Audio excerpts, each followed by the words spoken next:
Hi there, I'm Adam Brown, a Senior Lecturer in Digital Media at Deakin University, and this is a short video about my use of social media in a digital learning context.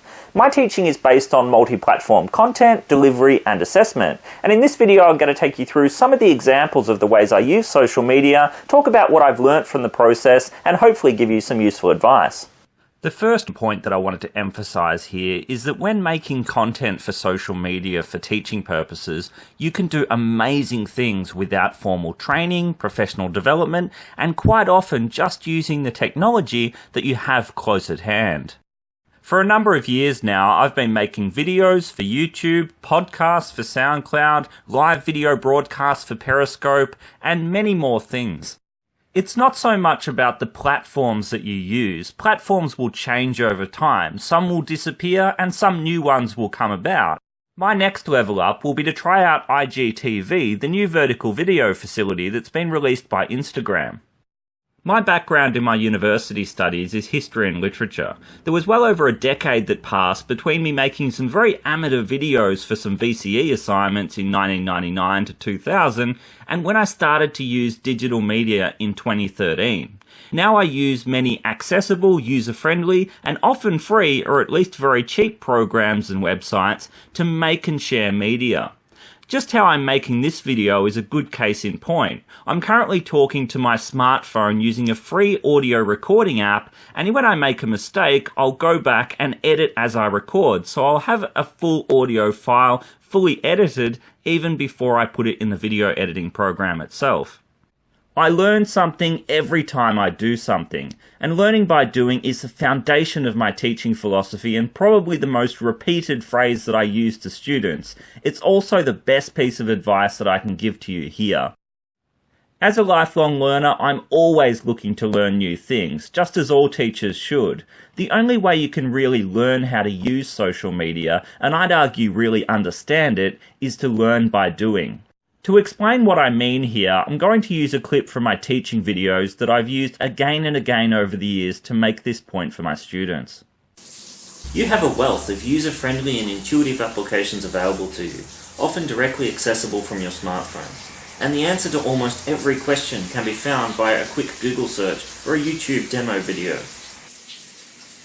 One of Tiffany's daily rituals serves as a perfect illustration of this issue. Think about how you learnt how to use Facebook. Did someone show you? Did you read a book about it? No. You learnt by observing what other people were doing, by experimenting with what you had available, and just as importantly, as Tiffany is showing here, by repetition. And if you were having trouble with something, you probably Googled the answer or asked someone on Facebook. Keep Tiffany's lesson here in mind as you work through the unit.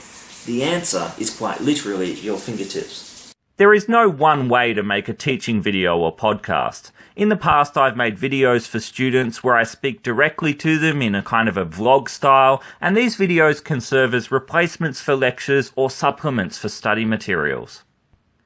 Having conversations with people on screen or by podcast can be a really effective way of getting your point across and engaging people while doing so. Storytelling is really central here. Getting people to tell stories or telling stories of your own and then unpacking those stories conceptually and analytically can be a really great way of engaging with certain study themes. From the perspective of the audience experience, it probably goes without saying for the most part why young and mature audiences find this kind of media so engaging. We are surrounded by it in our everyday lives. The convenience of social media is a big part of why it works so well for those who watch and listen to it.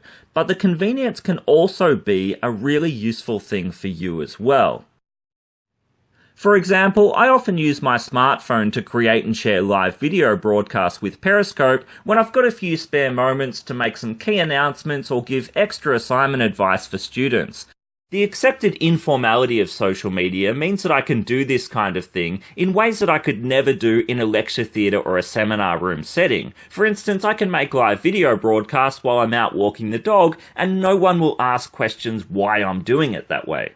Given the changes that the online world has made to the media landscape, it may even be perceived as more authentic and therefore be more engaging.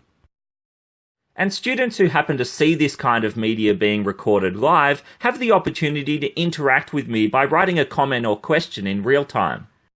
This relates to another key characteristic and benefit of using social media: instant feedback. Users get a lot of gratification through the instant feedback they receive via different social media platforms. I've seen a big difference between students' use and enjoyment of Twitter, for instance, and the discussion boards on learning management systems, which will invariably involve waiting for hours, if not days, for any kind of response. While microblogging with Twitter won't suit every learning context, as a teacher of social media, I found it immensely valuable in facilitating student networking, not only between students themselves and with their teachers, but also industry practitioners in the real world. By using a unit hashtag on Twitter, I've been able to build a collegial community of students who collaborate with each other.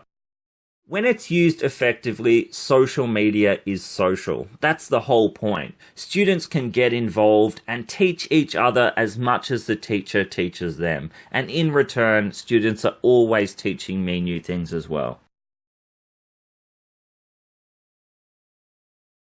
Thanks very much for watching. I hope you found this useful, and please feel free to connect with me online. You'll find me at Digital Zones on Twitter and Instagram, and my website is adamgbrown.wordpress.com. Cheers for now.